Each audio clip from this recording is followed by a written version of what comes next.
გაჩუმდი. დაო, სიძე საოპერაციოშია? კარგი დაჯექი. მამა, რა ხდება? ყველაფერი სიმართლეა. ხალხი ტყუილა და არ ჭორაობდა. მამა, არ გინდა. ღვთის გულისათვის. ჩვენ სიძეს ძალიან უყვარს ჩემი და ასეთ რამეს არასდროს იკადრებს. ეს როგორ მოხდა? ოსმანმა დანა როგორ გაიყარა? ეს მართლა უბედური შემთხვევა იყო, იქნებ თქვენ ან ზეფერმა აფექტის ნიადაგზე ილიას ხორცს რომ ჭრიდა დანა აუსხლდა და შემთხვევით გაიყარა. რა თქმა უნდა, ჩვენ სამართალ დამცავები ვართ. ყველა დამნაშავეს ჩვენით რომ ვჭიდეთ, აქ არ ვიქნებოდით. სისულელეს ნუ ამბობ.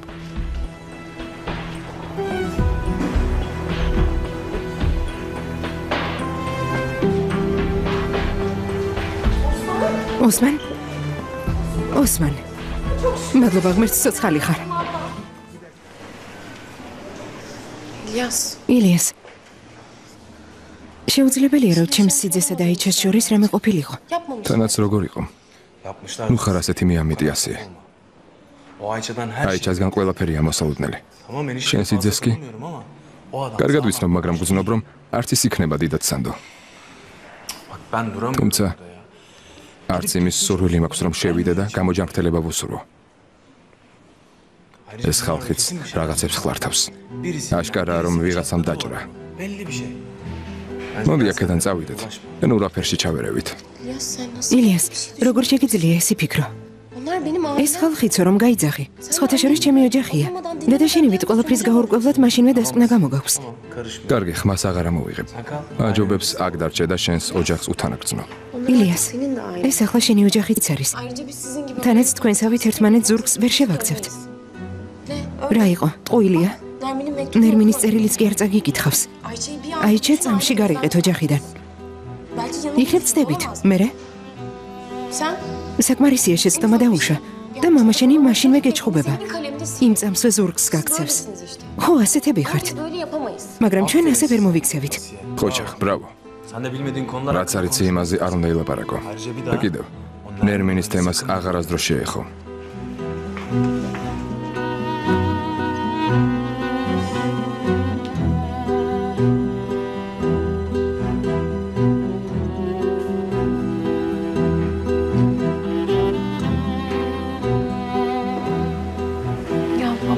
მამა, დარწმუნებული ხარ? მართლა საყვარლები არიან? მამა, ჩვენი კოლეგები მოვიდნენ. მალე გამოჯანმრთელებული იყოს. გმადლობ. როგორ ხართ მამა ბახათინ? ყველაფერი ცუდი წარსულს წაიღოს. გმადლობ. და კითხვაზე გიბარებენ.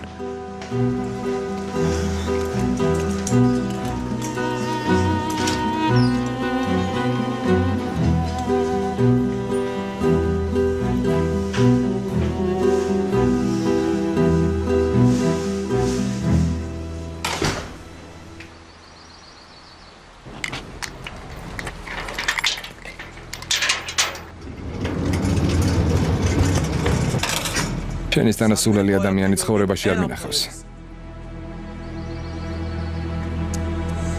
როდის აქეთ დაიწყე სხვებისთვის ნამოსის მოწმენდა. ჩემ ოჯახს, ჩემ ძმას უღალატე. სიყვარულმა ასე როგორ დაგაფრმავა, მიპასუხე. რამდენი ხანია რაც ეს გრძელდება. მითხარი თაჰირ. უკვე გითხარა ჩვენ შორის არაფერი ყოფილა. შენც კარგად იცი რომ აიჩასთან არაფერი მქონია. არაფერი. იმ გველს უნდა რომ ოსმანის ამბიდან შენი დახმარებით გამოძრალიყო. ყველას თანდასწრებით ხელი მოკიდა. და ჭაობში ამოგაყოფინა თავი. ვერ ხედავ ამ ჭაობში როგორ ჩაგითრია. შენც მისი ტყუილის თანამონაწილე გახდი. ყველამდე ლაფში ხარ. ეს რა სიყვარულია? ყოველ მეორესთან წვება. თუ ამას ვერ ხედავ. ვისიცა, ხელს ვისაფარებ. ვის? მიპასუხე. ძმა, თაჰირის ამბავი არ იცი? ქუჩაში კატა და ჩიტი რომ იპოვოს, სახლში მიყავს და პატრონობს. თქვენ წინააღმდეგ არაფერს აკეთებს. უბრალოდ ასეთი ხასიათი აქვს. შენ კი გაჩუმდი. გაჩუმდი.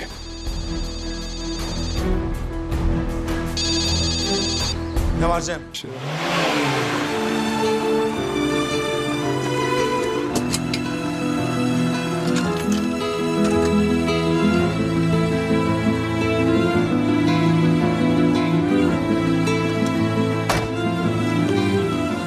თლების შეკვეცა და ნახარის გასწორებაში. როგორ არის? უკეთესად. რამდენიმე დღეს ავადმყოფოში დარჩება. მართლა უბედური შემთხვევა ყოფილა. ჩვენებაც კი მისცა. ჩემი დაც მის გვერდით არის სტირის. შეეშინდა რომ მის ქმარს რამე დაემართებოდა და მართლაც საშინელება მოხდა. ესე იგი, უბედური შემთხვევა იყო. ძალიან უცნაურია. დღეს გაირკვა რომ აიჩასთან ქონია ურთიერთობა და სამზარეულოში ხორცის დაჭრა გადაწყვიტა. ღმერთო. ამ ხელა პრობლემა ქონდა და სამზარეულოში შევიდა რომ ხორცი დაეჭრა რა. კარგი რა, ნუ გამაცინე. ამის ვისჯერა. მეტი მართლა არაფერი ვიცი. ვერ გეტყვით მამა ჩემის ეჭვები რამდენად რეალურია. ვფიქრობ, ჩემი დისბრალია მისი გაღიზიანება. იფექმა საიდანღაც გაიგო რომ აიჩამ მელექის გამო ოსმანისგან ფული ისესხა და თავისი ეჭვების შესახებ მამას გაუმხილა. ჩემი ოჯახიდან არც ჩემი და არც ჩემი ძმა, არც მამა ჩემი დანი ცხოვრებაში არავის დამოკრებია. ასე რომ არა, ახლა იმ საავადმყოფოში ჩახუტებულები არ იქნებოდნენ და პოლიციას ყველაფერს განუცხადებდნენ. მე არაფერი ვიცი, შვილო, მაგრამ შენი ოჯახი მაშინებს. შეწყვიტეთ. აიჩას მამასთან დავრეკავ. ჩამოვიდეს და თავისი ქალიშვილი წაიყვანოს. ვერც ჩვენს სახლში და ვერც ამ დასახლებაში ვეღარ დარჩება. თანაც ამდენი უთანხმოების შემდეგ მისი დანახვაც აღარ მინდა. კაცმა არ უწყის რა არის ტყუილი და რა მართალი. ჯერ ახლახანს დავნათესავდით. ერთმანეთს თვალებში როგორ შევხედოთ. ბავშვები ცოდოები არიან. ასია. შვილო, როცა მოგინდება მაშინ ნახე. შენი და დასიძე. მე კი ამ საქმეში ნუგამებთ. მამა, ისინი უცხო ხალხია. ტაჰირი კი ერთ-ერთი ჩვენგანია. იმ ხალხს ხელს რატომ აფარებ? მისთვის ღირსება ყველაზე მნიშვნელოვანია. მორჩი ცილის წამებას. მისი ცოლიც კი ნანობს მასში ეჭვი რომ შეეპარა. შენ როგორ შეგიძლია ასე მოიქცე? უბრალო ეჭვიანობა საქმეთ აქციეთ და აღარ იფიქრეთ. ცოტაც და ჩემიანებს მკვლელებად შერაცხავდით. შენ კი ჩხუბის მიზეს ნუეძებ, შვილო. ღმერთო ჩემო.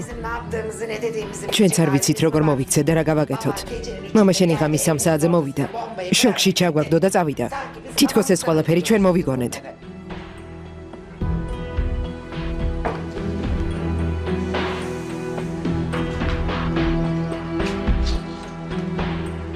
ფატმა.